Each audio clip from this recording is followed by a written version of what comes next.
Enough. Hey there, good afternoon, East Coast, good morning, West Coast. I'm Boomer Jim, I am Gen X Deontay, and this and is right to the point. a Black and Forth conversation. And it's also the very first episode of Black History Month. And what a great segue because Jim wants to get some very frustrating situations that he has about Black people off of his chest. Now, that's exactly what I wanted to bring up was Black History Month. Who needs it? The short answer, every single one of us. I don't care if you're white, I don't care if you're black, I don't care if you're Native American, Hispanic. If you live in this country, even if you're here illegally, you need to know black history. Why is It's, that? a, it's such an integral part of our country's foundation. And I mean literally our foundation. Much of this country is built on the backs of slaves. Are you trying to say Black people are slaves? I'm saying they have been, and to be honest with you, I'm going to say, yeah, they still are, along with white people today. But that's a different topic because if I go on to that particular rant, I know I'm going to upset a lot of people. You're not slaves. Blacks and whites are not slaves back like in the 1800s, but they're just as much slaves to an ideology today that has them in shackles that they don't see. Oh, geez. Well, if you call that ideology, then I say your ideas suck, dude. I mean, because first and foremost, blacks are still enslaved. It's usually more covered up right now. Slavery is actually worse than it's ever been. It's just in a different form and it's more covered up. Yeah, but the type of slavery I'm talking about is not just for blacks. It's affecting anybody who can't think for themselves. All they can do is just do as they're told. Yeah, that's the I Negro way. say it's not just Negroes today. It's not just blacks. It's everybody. Yeah, one thing that you'll get a lot of controversy from is when you say that everyone needs to know Black history, because the devil's advocate perspective would be more like, oh, what about Native Americans? Shouldn't it be everyone knows Native American history because Native Americans did this? And what about Mexicans? They've built up houses in this country, and it's like this long, never-ending thing. Well, in reality, it's all history needs to be known. And if they were teaching history correctly, yeah, if they were teaching history correctly, there would be no special need for broken out segments like that. But they don't teach it. They've become a bit more sensitive to it, but it's not happening. But what we're seeing being taught is actually a rebound in the opposite direction. Right. When you take a look at these DEI programs, CRT, and others, where like I mentioned last week, where you've got colleges and universities having segregated graduation ceremonies, segregated history classes, segregated math classes. Seriously?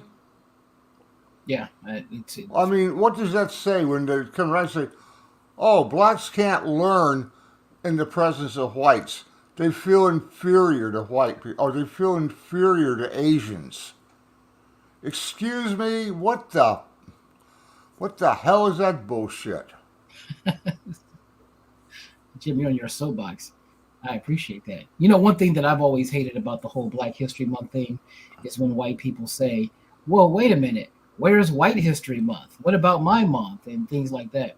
And what makes it frustrating is that the whole idea of Black History Month, the reason why it has to be singled out is because we always hear about white history. We're always hearing about Thomas Thomas Jefferson and George Washington and Abraham Lincoln and the things they've done and all of these different things. So they have to make a special exception and really, really say, okay, we're going to designate a month for Black people because the rest of the year It's just a natural, organic thing to hear about all these other people that are white. Yeah, but that does bring up a point. And Black History Month shouldn't be just about slavery and the Civil War and the mistreatment. It should also everyone needs to hear about George Washington Carver, um, Carnell West. Uh, I'm brain farting. You say Of Kanye course, West, of course, people like Neil deGrasse Tyson. I mean, Frederick Douglass. yeah, Mike Tyson. There are, yeah. Or if you want to go back further back, Lou Alcindor. Yeah, exactly. To the young people, that's Kareem Abdul-Jabbar. Right. No, I mean, there's all aspects that need to be brought out. And obviously, many whites do not know about these people. Yeah. At least not anyone who's not in sports. Yeah, most white people probably look at Black History Month as, oh, Black history. Martin Luther King, he did this and did that, like he's the only black figure in history. I've actually had a white girl tell me years ago, I said, do you know who Martin Luther King is? She says, yeah, isn't he the guy that freed the slaves? True story. She actually said that. I couldn't I believe it. believe you. And I believe you. And I don't know whether we should backhand her or the people that raised her, but it was humiliating. I mean, we get more publicity about the Statue of Liberty than any actual black person, and that's not one of those oh woe is me kind of things. It's just one of those No, that when you talk about a country that's 73% white, the whole idea of majority rules is going to take effect. If you have a room with majority of anybody, it's going to lean towards what the majority wants. If you have 10 women in a room and one guy, that room is going to be inundated with what the women want, and the whole it's going to be a woman perspective. So with this overwhelmingly white, of course we have to set aside something because it's not natural to talk about black people, their history, their accomplishments, their positive attributes. But then you look at something like the Black Lives Matter, and then you hear so many people saying, "Oh, all lives matter," because they couldn't understand and comprehend. It's amazing what we think that people can understand and they really don't because their perspective has not given them the opportunity to understand it because of their experiences and their worldview.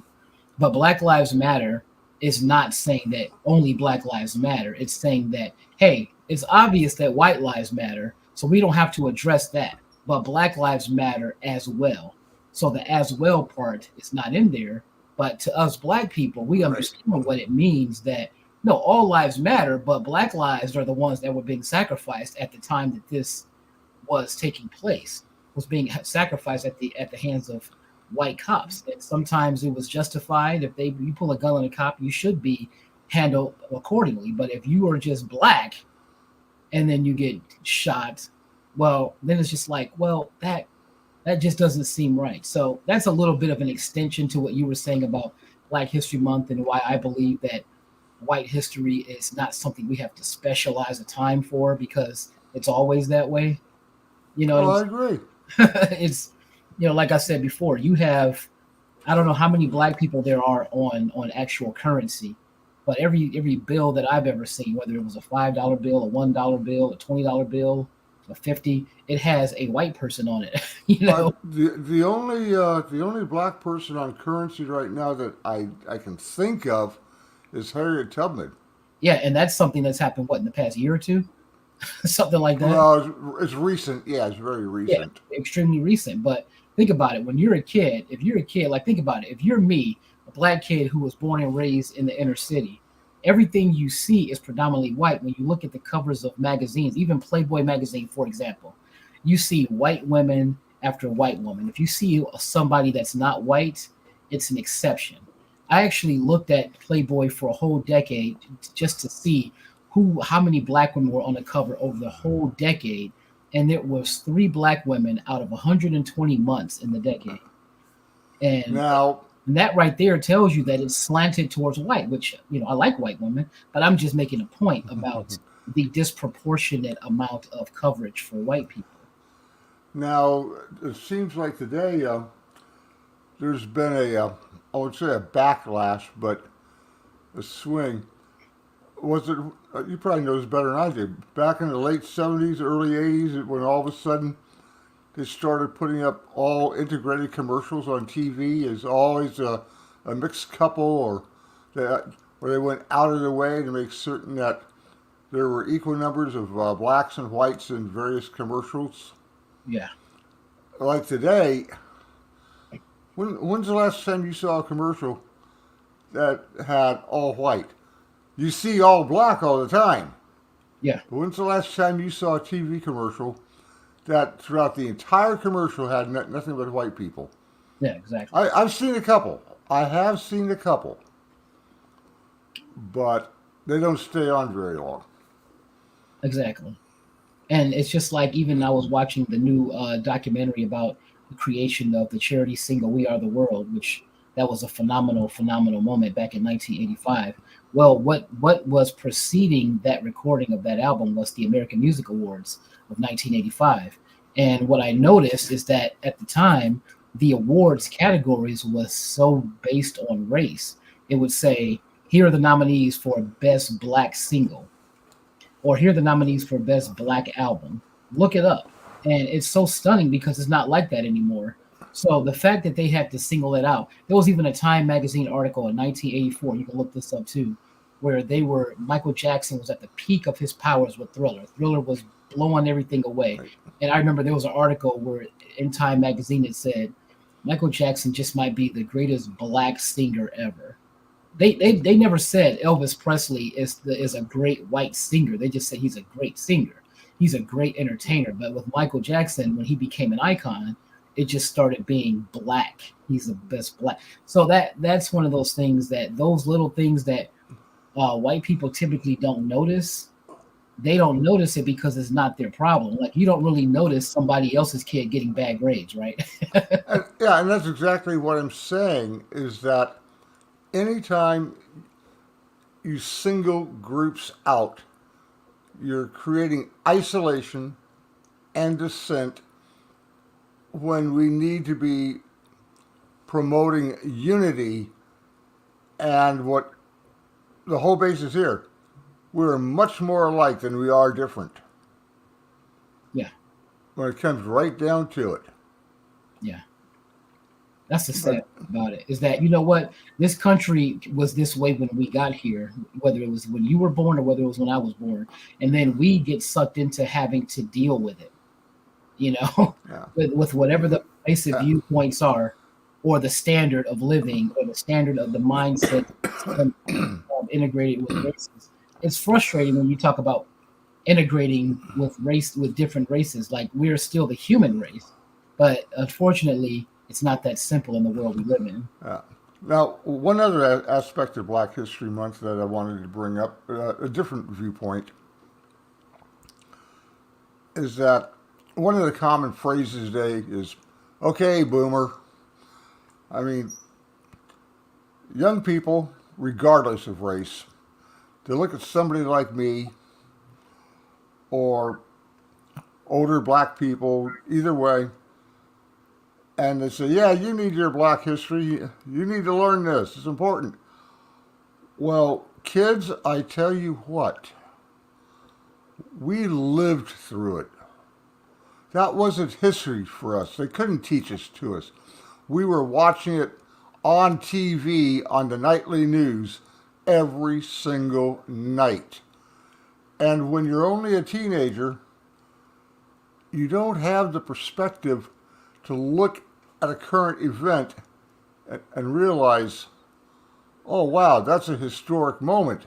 That's going to be important 40 years from now, 50 years from now. Now that I'm 70 years old, I can take a look at a tragic event or a startling event. George Floyd comes to mind. Hands up, don't shoot comes to mind. And with 70 years of perspective, I can see that's important. That's history in the making. Yeah. But when you're a teenager, you don't see that. So when you go and say, okay, boomer, well, keep in mind just what all I've seen during those years and how I react today versus then. Exactly. We have a much different perspective than what you have. Now you're getting up in years yourself to the point where you're starting to see what I'm talking about. You see something like hands up, don't shoot, and you know you've seen something important. Yeah. Well, it's not that I'm getting up there in years. I'm already up there, Jim. I'm at that point now where if I buy a pack of socks, that might be my last pack of socks, you know. But yeah, I know what you're saying. But in the meantime, we can go on with our jokes about the way that you're being sponsored by Coke 45 this month, and I'm going to be enjoying some milk and scotch. Oh yeah, you saw that where I said I'm gonna be sponsored. I'm also gonna try to get the cigarette retailers to bring back Who's. Well, yeah, they're trying to make them illegal. You talk about racist. How bloody racist do you get? Cigarettes, for crying out loud. Menthol. I mean, the large proportion of menthol cigarette smokers are black. That's hilarious. And it's Cools. God, on board the ship when I was in the Navy, there were basically only two brands of cigarettes sold in the ship's store. Marlboros and Cools. That's hilarious, man. Thankfully, they had Camels for people like me who didn't give a shit. And I tell you what, nobody ever bummed a cigarette from me. Nobody wanted to smoke Camels. Yeah. You've got it. Moving on, I think hopefully we've caused enough unrest. Yeah, our made people think a little bit. Our sponsors are going to cancel us. Yeah. By the way, when people see this, if you enjoyed this discussion so far, please hit that like and subscribe buttons. Contribute to his retirement fund, or help us get to that point. You've got one here. I'm going to bring it up. Now, if I've done this right, we're going to have audio. So tell me if we got audio. No audio. No audio? No audio. I'm going to have to share it the other way. I mean, this is always a pain. Yeah, this is humiliating. Yeah. I can never remember which is the correct way to share it. That was on the tab. Let me try no, that was on the window. Let me try it with the tab. Yeah, leave it on your tab. Well, there's two ways to share it. Here we go. Let's try this one. Oops. Let's try this one. There we go. Share. Yep, there we go. Let's try it this time. Here we go. Assault of two NYPD officers in Times Square. Did you have it? Yes. Okay. Let's back this up. See if there it is.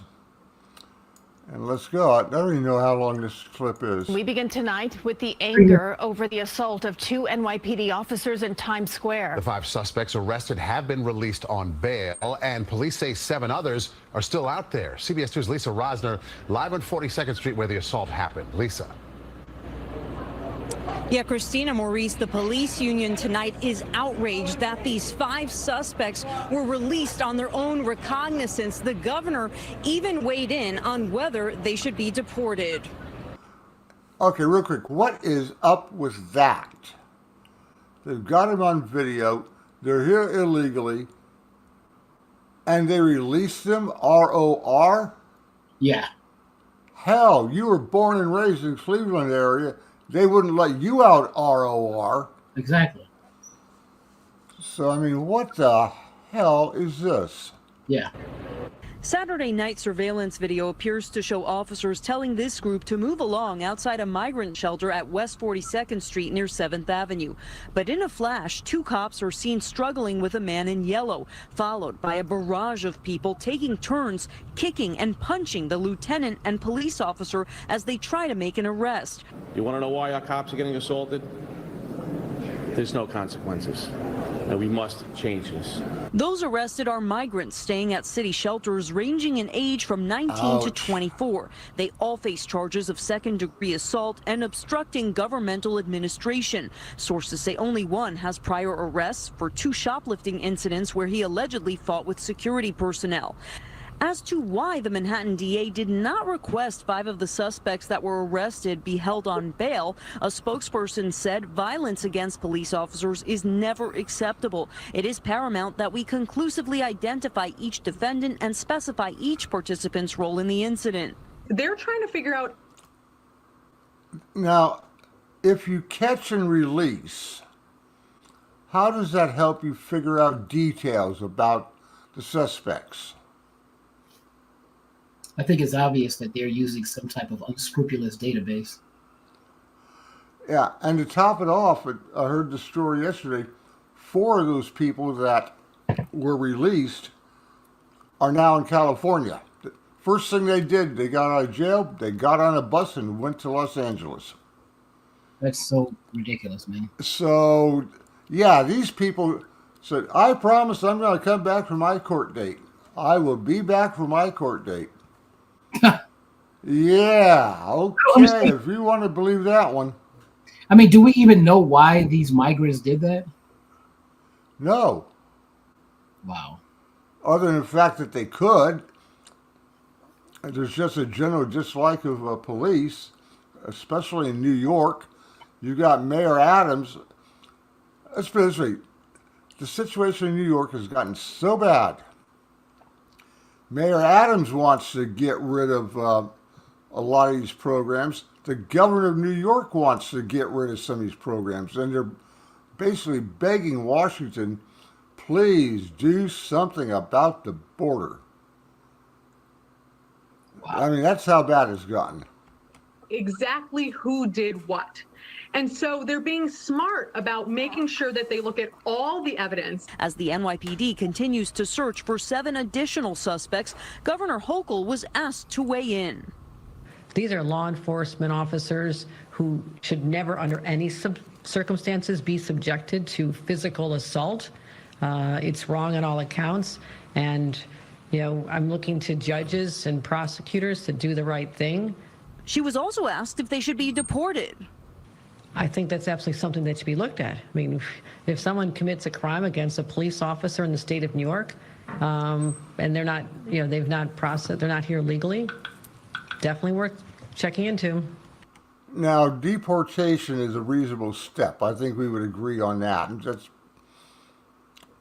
I don't think I'm fairly certain that most people would think that's reasonable. However, there always has to be one jerk in the group. There's a state representative in New York, a Republican state representative. He suggested that they be dropped out of a helicopter. Wow. Yeah, that's a little bit extreme. Yeah, Just a tad. you're making me wonder if the migrants, if they're doing these types of random heinous acts against law enforcement, it makes me wonder, is that a small part of a bigger problem that could be on the horizon, where they are in this country to wreak havoc, and that's just like the very small warning shot that they're giving? Well, I think it's an outgrown symptom of something else. It's not that these are first types of attacks on people. Now they're brazen enough to do it on police officers. There's been crime against everyday citizens constantly. I mean, look at these gang lootings and robberies in cities like Chicago, San Francisco, Los Angeles. Many of these are gang members that are coming in, They just do it because, like they said earlier, there's no consequence. California passed laws saying you have to steal more than $999 before you'll be put in jail. Wow. And stores are telling their employees, don't try to stop anyone. Don't protect yourself. Don't protect the store. Just let them do what they want. It's kind of frightening, man. But now it's escalated to where they feel brave enough to go and attack police. Hey, we outnumbered them 10-1. No problem. They can't get us all. Reminds me of that scene from Tombstone where Ike Clanton goes up to Wyatt Earp and says, you can't get us all, we're going to rush you. And Wyatt has a 6-gun in his hand that pointed at Ike's head, says, yeah, the others might get me, but I'll make your head look like a canoe. I don't know. Sorry, strange association there, but It's frightening. So Immigration lawyer Michael Wilds. I'm sorry, go ahead. I was going to say, do you think Donald Trump is somewhere like laughing like that "I told you so" kind of thing, and if he is, why is Joe Biden not seeing the problem with any of this? Okay, that's a trigger point for me. I'll tell you why.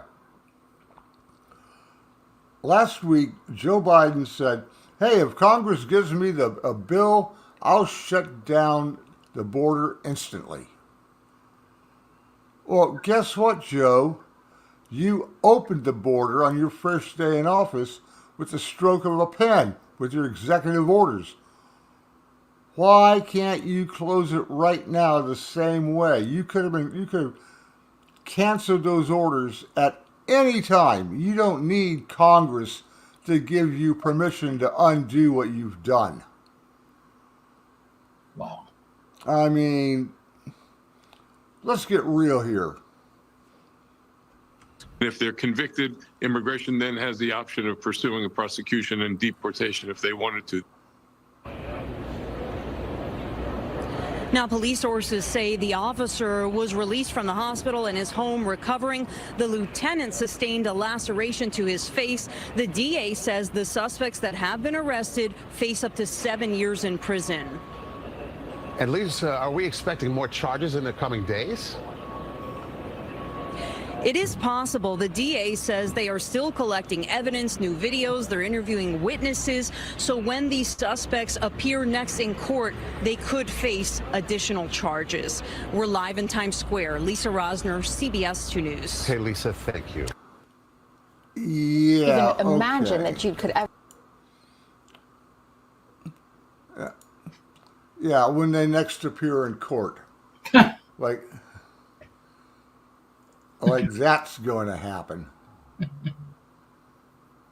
That's why I said, man, do you think that Trump is somewhere gleefully gloating? Yeah, I suspect that he is. It's one of those "I told you so"s. But at the same time, his hands aren't exactly clean either. We got those reports now of his phone calls to members of Congress saying, don't make the deal, don't make the deal, keep it open so I got something to run on in November. Wow. Trump, I'm sorry. If you love this country as much as you say you do, you shouldn't give a damn who puts together a deal. Just close the damn border. Yeah. I mean, he'd get more points for that than he would by urging them to stonewall a deal so he has something to beat Joe Biden with over the head. Yeah. There's more than enough to do that already. He doesn't need to prolong an agony. And this border situation is agony. Not just for us, but for the people coming over. Yeah, because you don't know who is who. And you might want to shoot a rubber band or a slingshot at one of these people, thinking that they're enemies. And in reality, they're harmless. But how will we know that? Exactly. We're not checking. And there's definitely bad actors coming through. Yeah. There's no doubt about that. Besides the cartel members, MS-13 members, go on down. You've got people who've been on the terrorist watch lists. A fair number of these immigrants coming in are actually Chinese. They're young Chinese men of military age. They're young Arabic men of military age. Oh gosh, don't say young Arabic man. That reminds me of those September 11th dudes. Yeah, so this November, I think we're going to see a lot of heightened security. Yeah. And I'm going to come to Vegas and do my voting. Seriously. Well, they got same day registration here, so it wouldn't be a problem. Yeah, because you guys are a blue state, right? We're pretty purple. In fact, we're swinging back red this year. It looks like Because Ohio is one of those red states. Oh yeah, Ohio, Iowa, a lot of the Midwest, but unfortunately, you've got New York and California that just swamped the nation population. However, Texas actually has more people than New York. They have for some time now. So you got Texas and Florida offering some offset to California and New York. I agree with that. It's rough, man. Like, I don't know what this world is coming to, but let's just hope that it's not going to get worse. But that's wishful thinking. I think we've caused enough, hopefully have caused enough thought and discussion on this one, just on two topics. Right. Both of which are timely. Yeah. It's okay though. It's a great way to pay a tribute to Black History Month and also to Fight Migrants History Month. Hopefully the blonde bombshell is happy with this one. Yeah, I don't know if she's able to see it here because we're on YouTube. Well, I put the link there in my channel. We got to find some other places to put it. Oh yeah. Okay. Yeah, I made an announcement on my channel. I actually put up there's a preview, I think it was, or at least letting people know it's going to come up at such and such time. So it should have gone live. We'll see what happened. But it's going to have to go there. Once again, folks, thank you for putting up with us and staying with us this far. Hit the like and subscribe. And we will be here again next week. Yeah, we're going to talk about White History Month next time. Yeah. Later. All right, brother.